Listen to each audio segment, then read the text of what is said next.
Hi, I'm Samar Shams. I'm managing partner at Changes Immigration, and I'm delighted to welcome Victoria Rennoldson today. We are going to be talking about how to speak like a global leader, and this will be interesting to talented professionals who are relocating. So if you're talented, ambitious, and you want to build a global career, Victoria can help you to develop the communication skills you will need to be successful.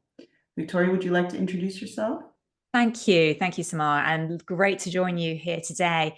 So, my name is Victoria Rennoldson. I'm the CEO and founder of Culture Cuppa, and I am a communication coach and cross cultural trainer. And I work with global professionals, leaders, and teams all over the world, helping them to elevate and amplify their communication and helping teams connect through the power of cultural intelligence. Excellent. So, Victoria, what does it mean to speak like a global leader? This is the big question. And in fact, there is no one answer. There are many personal, individual interpretations on this.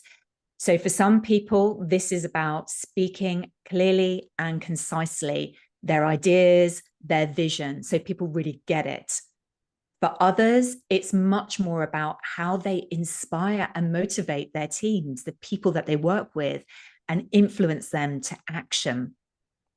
So, and also it can be about being confident and assertive as well.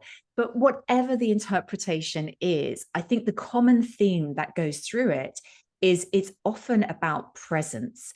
It's about this idea of speaking like a leader so people experience you. They experience your energy and they know how you're speaking and how you're connecting with them. And that's relevant whether there are professionals listening to this who are relocating or building a global career or leading global teams.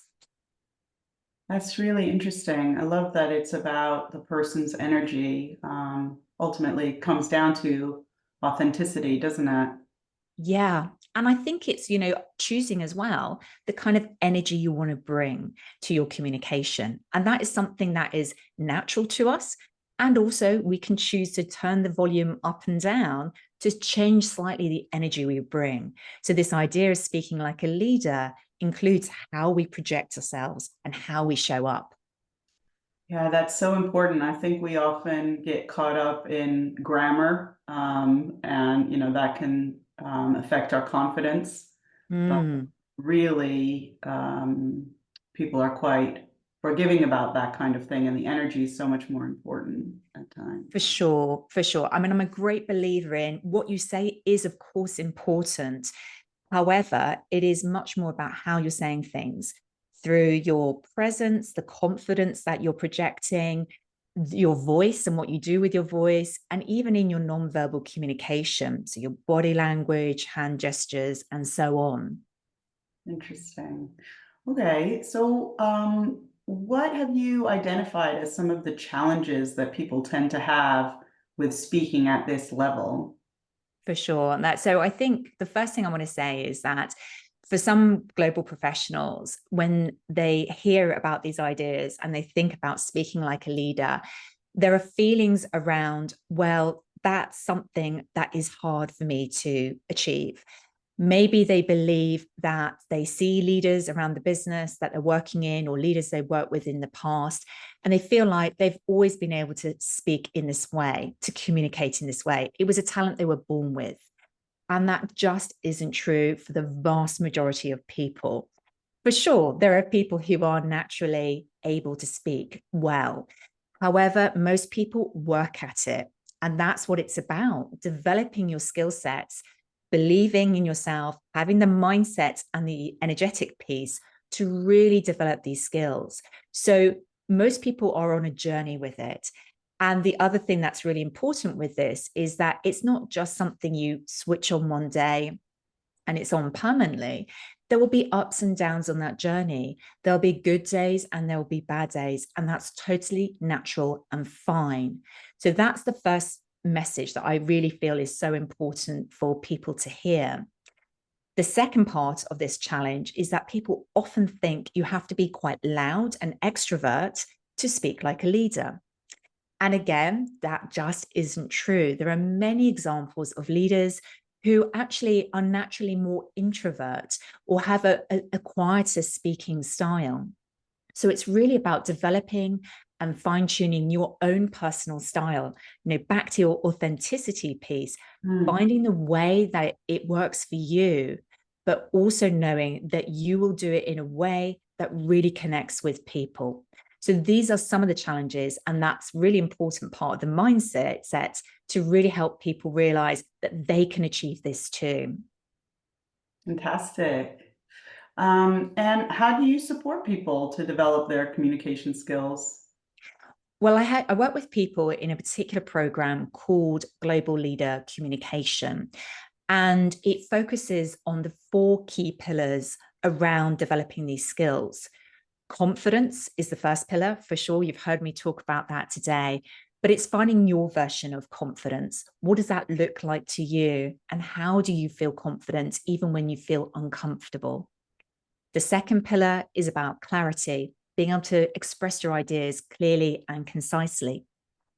The third pillar is about connection, being able to engage with people, even if you never meet them. So if you're working in a global team, trying to bring people together, that connection piece and building great conversations is really important. And then the fourth pillar is challenging conversations. Every leader needs to be skillful at this, being able to disagree well, lead through conflict, give honest feedback. These are skills that are often not easy. So we need to really build up the development in these areas. And that's how I really like to support people. I work with people individually, one-to-one, and help them on that journey so they can really achieve those global career goals that they're aiming for, or that relocation that they're looking for. Super. All right. Thank you so much, Victoria.